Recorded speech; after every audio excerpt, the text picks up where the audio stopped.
Bring in Stephen Moore to join us now. Economist Stephen Moore. If there is an American trucker convoy, would you support it? And I ask because these convoys have got nothing to do, I mean, this is about getting rid of the mandate for the jab. And if we get one in America, that could really complicate the supply chain again and could lead to some inflation. So are you in favor of an American trucker convoy?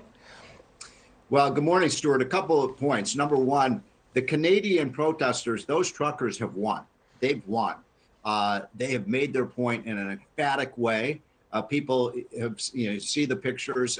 It's been misrepresented, by the way, by the media. It has been almost exclusively peaceful. No question about it. These are people who have made an incredible point, not just to the Canadian government, to people around the world. And you're right. You're starting to see this kind of protest now in some of the European countries and New Zealand and others. So it has been a victory for nonviolent protest, and it's probably time for it to end. By the way, I do not think that protesters have the right to stop commerce and to block bridges and things of that nature. So I think the police, acted correctly in clearing the bridges so that commerce could commence.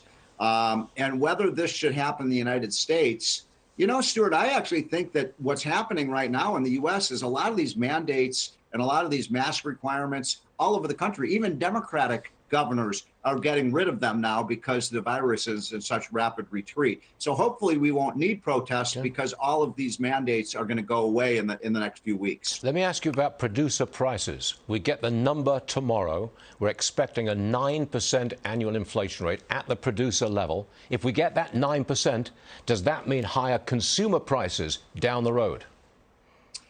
Well, by the way, one other quick thing about Canada. Have you seen the latest Justin Trudeau approval ratings? He's as low as Joe Biden is in the United States. So again, evidence that these protests have really made a statement.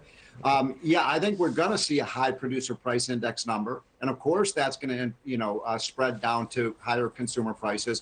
And there is now word, as you've been reporting, that the Fed may have some kind of emergency rate increase. I'm in total agreement with that. I only think they should have done that 9 months ago. They're way behind the curve on fighting this inflation, and we've had validation of it. We're going to see more validation that they're behind the curve tomorrow. All right, lots of speculation about what the Fed will do and when it will do it. Stephen Moore, thanks very much for being with us Monday morning. We'll see you again soon. Thanks, Stuart.